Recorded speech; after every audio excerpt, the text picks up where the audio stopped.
और दक्ष की पत्नी किसने? दक्ष की पत्नी प्रसूति ने। और 16वीं जो कन्या है वो माँ आदि शक्ति जगदम्बा का अवतार है। इसलिए भाव से थोड़ा गढ़वाली उसमें लेना, माता है ढंग से लेना थोड़ा है।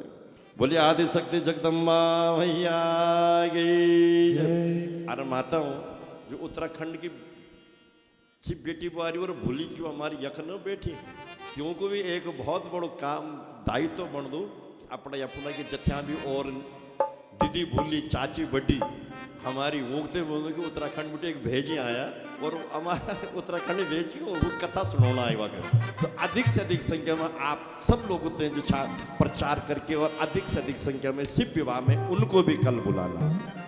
बोले शंकर भगवान की 2 मिनट आराम के साथ नाचते गाते हुए इस भजन को लेंगे और उसके बाद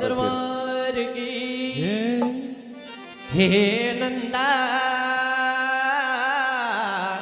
हे गौरा हे कैलासों की यात्रा।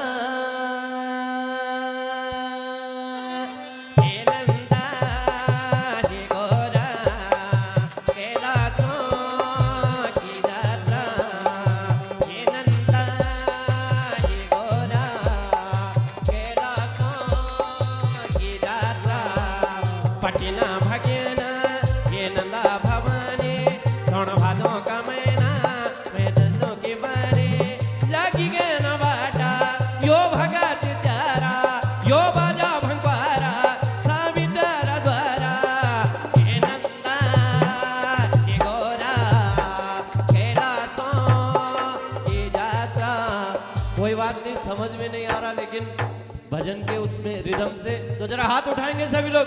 देखो हम लोग शादियों में खूब नाचते हैं डीजी के आगे और तब नहीं देखते हैं कि बगल में ससुर जी खड़े हैं कि जेठ जी खड़े हैं, कूनी किसने मारी किसी को कुछ पता नहीं। तो उठाइए जरा हाथ। अच्छा गढ़वाली कितने लोग हैं यहाँ पे? जरा हाथ खड़े करेंगे 1 2 3। तो गढ़वाली लोग तो कम से कम खड़े हो जाओ। हे रामा ये कोई हे नंदा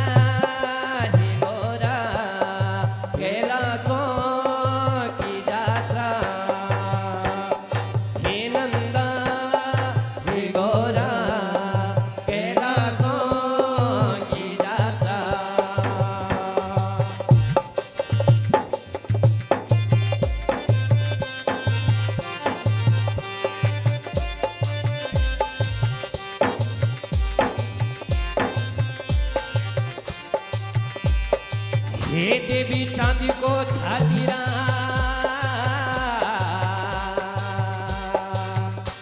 चांदी को छतारा भुज को पतारा हाथ की पोथिया भोज का पतारा हाथ की पोथिया देवी पावन कर दे यो धरत सारे सो फले है जाया मेरी नंदा भवानी भले है जाया मेरी नंदा भवानी।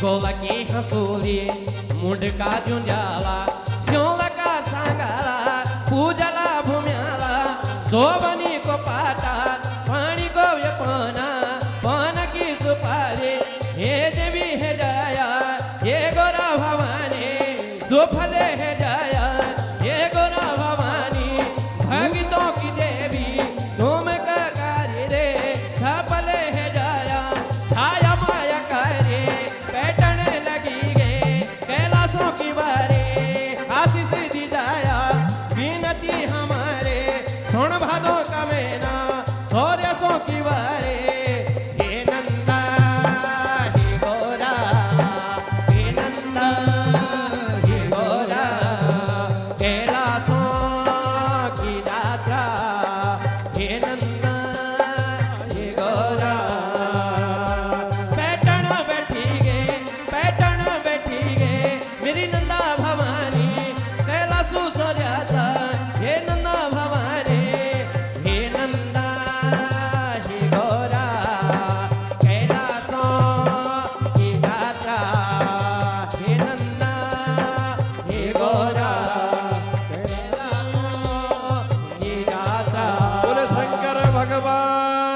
की जय। हर हर महादेव।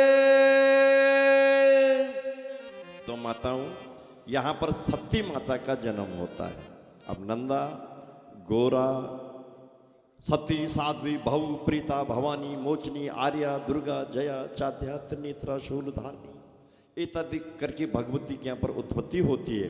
आज दक्ष के घर में आदिशक्ति जगदम्बा माता का प्राकट्य हुआ और कल पहले दक्ष और सती का विवाह, उसके बाद दक्ष के और शंकर भगवान का मनोमालिन्य और उसके बाद शंकर भगवान का विवाह होगा। सज्जनों, हरि कथा प्रेमियों, आज है कल नहीं रहेंगे कहते हैं ना। थोड़ा बीच में इन बच्चों को आगे थोड़ा शांत कर दो। समिति के जो कार्य करते हैं थोड़ा बच्चों पर भी ध्यान रखें, ऐसा कहते हैं माताओं। थोड़ा ध्यान से सुनना।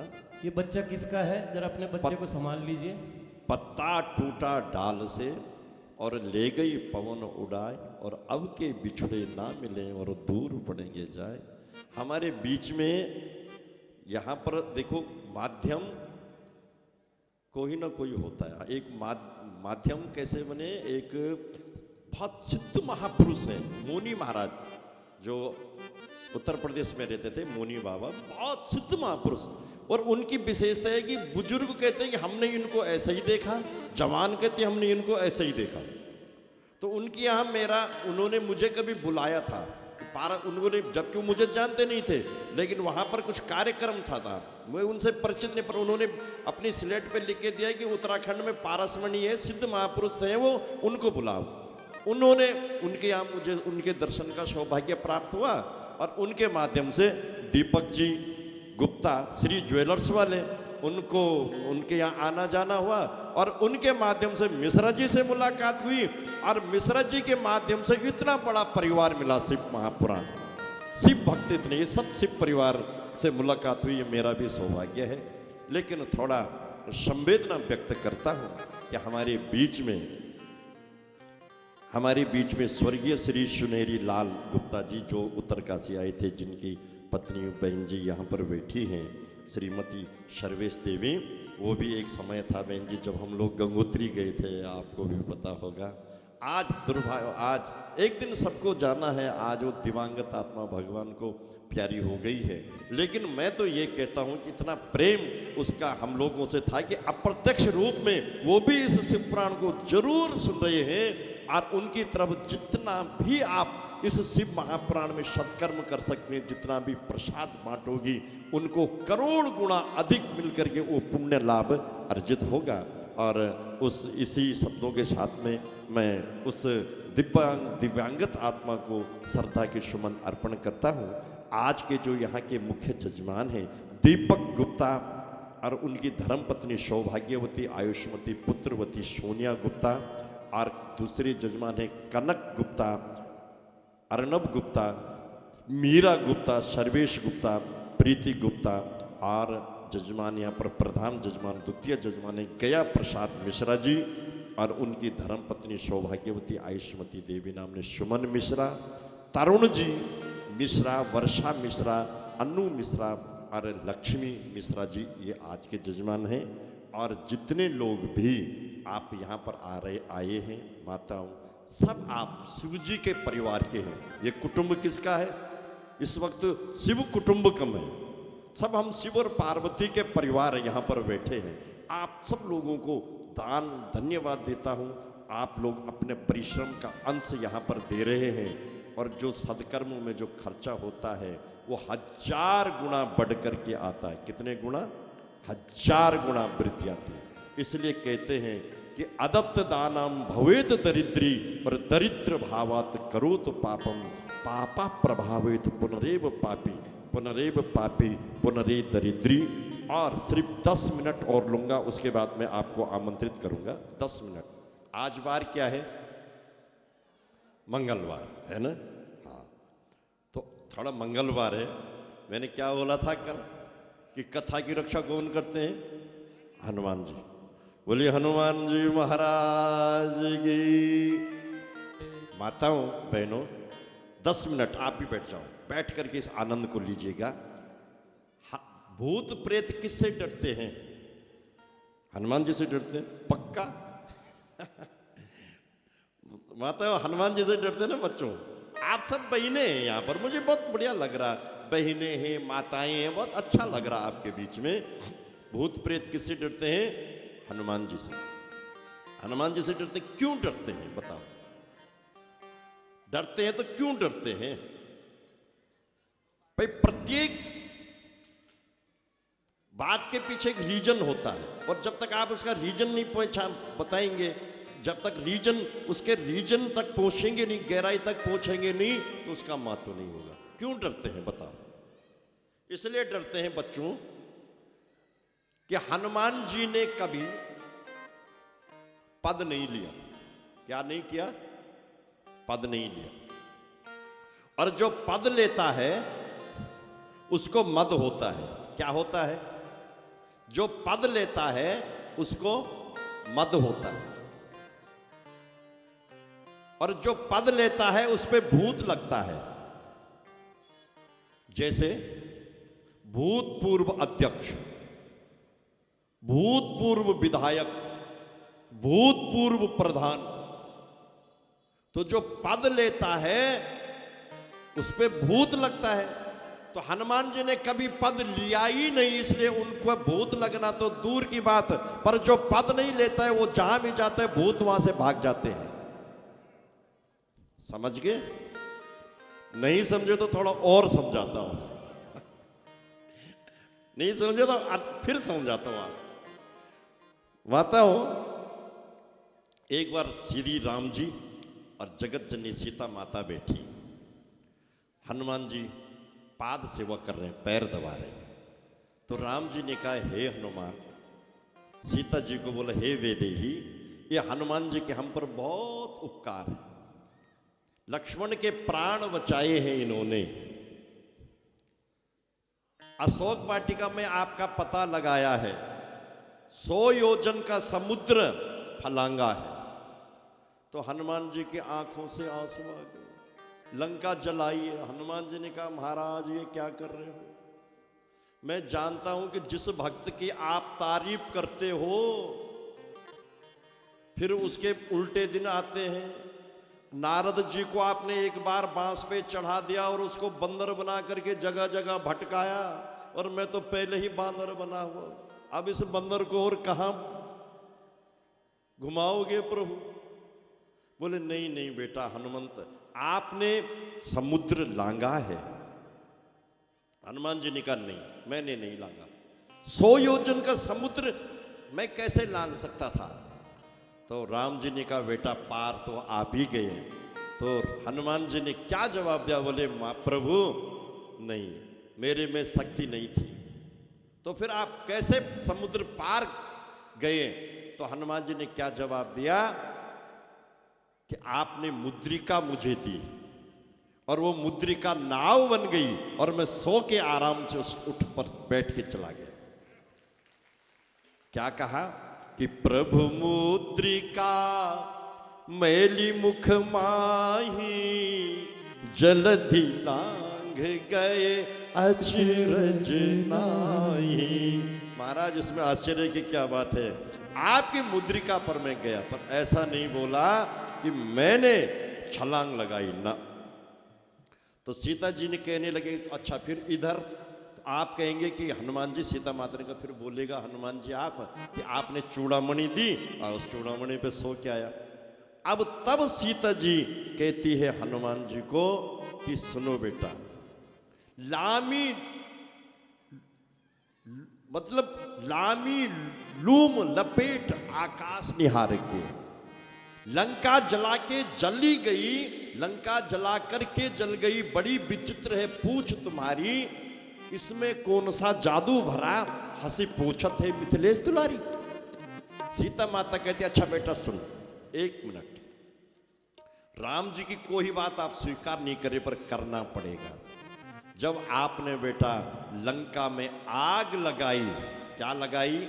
आग लगाई, लंका में आपने आग लगाई, आपकी पूंछ क्यों नहीं जली? अगर आप में इतना चमत्कार नहीं है तो आग किसी का भला बुरा नहीं देखती है, तो आपकी पूंछ क्यों नहीं जली बेटा? लंका जल के जल गई पर तेरी पूंछ तो विचित्र है। तो हनुमान जी ने क्या कहा, माते मेरी पूछ क्यों जलती? पावक जरत देख हनुमंता, वहां आग नहीं जल रही थी, पावक जरत, मैंने पावक देखा वहां जलते हुए। तो बेटा पहेली क्यों बुझा रहे हो, पावक मने भी आग होता है। तो हनुमान जी ने कहा, माता बताऊं, जब प्रभु राम ने दंडक वन में देखा कि ऋषियों के मांस को नोच नोच के खा गए असुर और उनके अस्थियों का ढेर लगा हुआ है, तब राम जी ने भुजा फाड़ी, राम जी ने भुजा फाड़ी और क्या बोला कि हे सीता तुम पावक महा करऊ निवासा, जब लगी करऊ निशाचर नासा। राम जी ने कहा था कि सीता तुम आग में बैठो और मैं राक्षसों का सर्वनाश करूंगा, तो मेरी पूछ माता क्यों जलती? उस आग में तो आप बैठी थी, आप लंका को जला रही थी और मेरी पूछ को बचा रही थी। सीता जी ने कहा, यार बड़ा विचित्र है ये तो। फिर राम जी ने कहा हनुमान जी को, मेरे बजरंगबली को, बेटा सुन, अच्छा पर लंका आपने अपने बल पराक्रम से जलाई, मेरे कहने से आपने लंका नहीं जलाई। नहीं नहीं नहीं नहीं नहीं प्रभु, हनुमान जी ने कहा, नहीं नहीं प्रभु, आप ऐसा नहीं बोल सकते हो, मैं अपनी इच्छा से कुछ भी नहीं करता हूं, मैं वही करता हूं प्रभु जो आप कहते हैं। तो मैंने आपको कब बोला था कि आप लंका जलाना? तो हनुमान जी ने कहा, प्रभु आप कुछ डायरेक्ट बोलते हो और कुछ आप इनडायरेक्ट बोलते हो। बोले क्या मतलब? बोले जब मैं लंका में गया, कहाँ गया? लंका में गया, और जब मैंने लंका में देखा, अशोक वाटिका में मैं गया और रावण सीता माता को त्रास दे रहा था, तो मैं पेड़ पर छुपा हुआ सीता को धमका करके रावण चला गया। आपकी आज्ञा नहीं थी, नहीं तो 2 हाथ रावण के साथ उसी वक्त कर देता, पर आपकी आज्ञा नहीं थी। फिर जब सीता माता दुखी थी और त्रिजटा से कहा कि एक तारा मंगा दे और मैं जीवन रखना नहीं चाहती हूँ, जलना चाहती हूँ, तो त्रिजटा कहने लगी, सीता माता को कहा, आप त्रिजटा कहने लगी कि सपने बानर लंका जारी।